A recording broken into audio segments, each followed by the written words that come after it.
Oke, matur nuwun.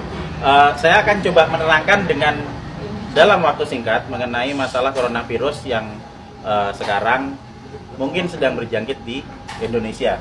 Sebelum kemana-mana, saya akan coba menerangkan mengenai masalah coronavirusnya sendiri. Coronavirus adalah virus RNA dan ini beramplop.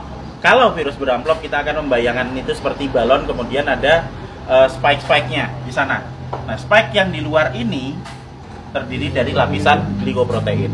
Lapisan glikoprotein akan sangat mudah hancur oleh pelarut lemak, deterjen, ataupun desinfektan. Jadi coronavirus meskipun dia punya kemampuan untuk menyebar dengan cepat, dia tetap memiliki kelemahan. Kelemahannya apa? Kelemahannya akan sangat mudah hancur oleh pelarut lemak, oleh deterjen, oleh desinfektan.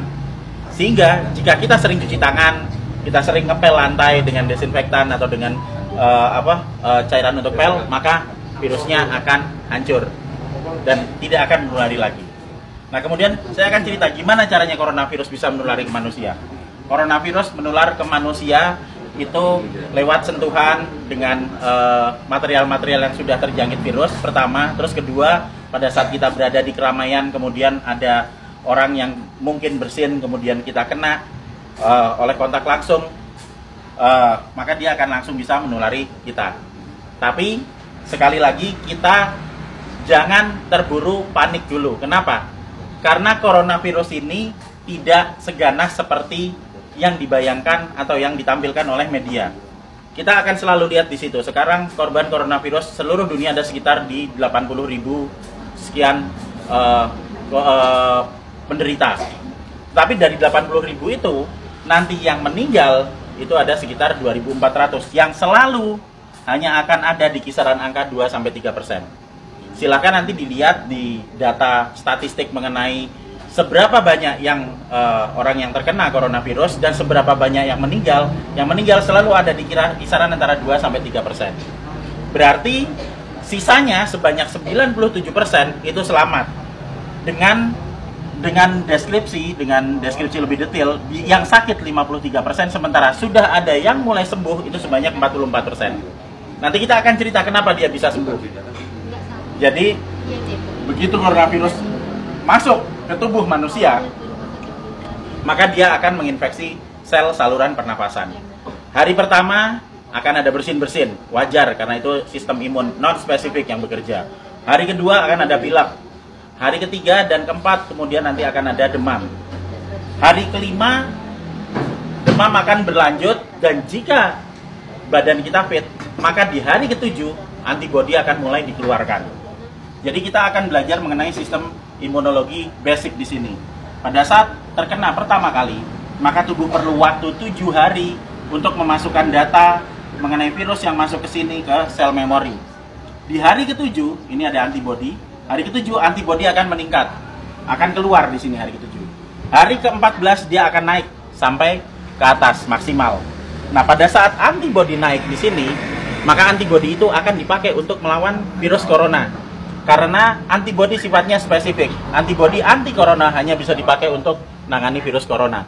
Dan itu akan dikeluarkan 7 hari pasca infeksi, yang akan sampai di puncaknya di 14 hari. Pada saat antibodi sampai di puncak, maka virus corona akan ditangani oleh antibodi di dalam tubuh kita sendiri. Karena virus hanya bisa ditangani oleh antibodi. Beda dengan bakteri. Bakteri bisa pakai antibiotik, virus nggak mempan. Hanya oleh antibodi. Dan nanti antibodi akan berlanjut turun sampai di minggu ketiga. Apa yang terjadi di minggu ketiga pada saat antibodi sudah mulai turun? Berarti infeksi yang ada di dalam sudah ditangani oleh antibodi yang tumbuh dalam kondisi maksimal di umur 14 hari tadi. Jadi sesudah 21 hari, otomatis virus yang ada di dalam badan kita sudah tertangani. Apa yang terjadi kalau nanti ada serangan virus lagi? Jika ada serangan virus lagi, data yang ada di sel memori akan dikeluarkan sehingga respon imun kedua akan berlangsung 24 jam sesudah paparan. Jadi misalnya saya sudah pernah kena corona dan saya bisa bertahan hidup sampai 14 hari, maka saya akan kebal seterusnya. Dan berikutnya jika saya kena virus corona lagi, kita nggak perlu nunggu sampai 7 hari sampai antibodinya keluar. Sekarang kena, maka besok antibodi sudah dikeluarkan. Itu sebabnya 44% orang bisa sembuh bahkan tanpa vaksin, karena vaksinnya belum diketemukan. dan masih ada 53% yang sakit yang akan sembuh ngikuti 44%. Karena pola kematian atau mortalitas tidak pernah bergerak dari 2-3% maksimal. Sehingga tidak perlu khawatir, tidak perlu panik pada saat ada wabah corona. Kita punya prinsip penanganan wabah ada 3. Pertama, kita kurangi paparan virus. Gimana caranya? Untuk kita pribadi hidup sehat, sering cuci tangan, jaga kebersihan tubuh, sering mandi. Kalau misalnya kira-kira kita khawatir terjangkit, ya jangan datang ke tempat keramaian yang banyak orang sakit. Dan untuk mengurangi paparan virus ke kita. Nah, untuk kitanya sendiri gimana? Kita bisa naikkan antibodi. Gimana caranya? Dengan mengkonsumsi vitamin E atau C, vitamin E plus C setiap hari. Plus madu. Karena madu bisa dipakai untuk energi, sementara vitamin E dan C akan bisa dipakai untuk menaikkan produksi antibodi. Energi dipakai untuk pembentukan antibodi dari kita sendiri. Dan yang terakhir, kalau sakit jangan keluar, di rumah aja, terus kita beri terapi, kita sembuhkan, makan yang benar, kita melakukan pola hidup sehat, sehingga jika itu nanti sakit atau misalnya katakanlah demam, panas dalam waktu 4-5 hari, itu wajar, nggak usah panik, biasa aja. Kita hanya perlu memberikan vitamin E, C, makan yang cukup, istirahat yang cukup. Nanti di hari ke-7 antibodi kita keluar. Itu juga berlaku buat yang sakit. Sehingga sebenarnya kita semua akan bisa menangani wabah coronavirus ini.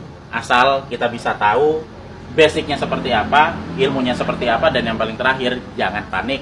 Santai aja, kiamat masih panjang. Jadi, ayo kita kerja bareng-bareng, kita tangani bersama-sama, dan gak usah panik. Terima kasih.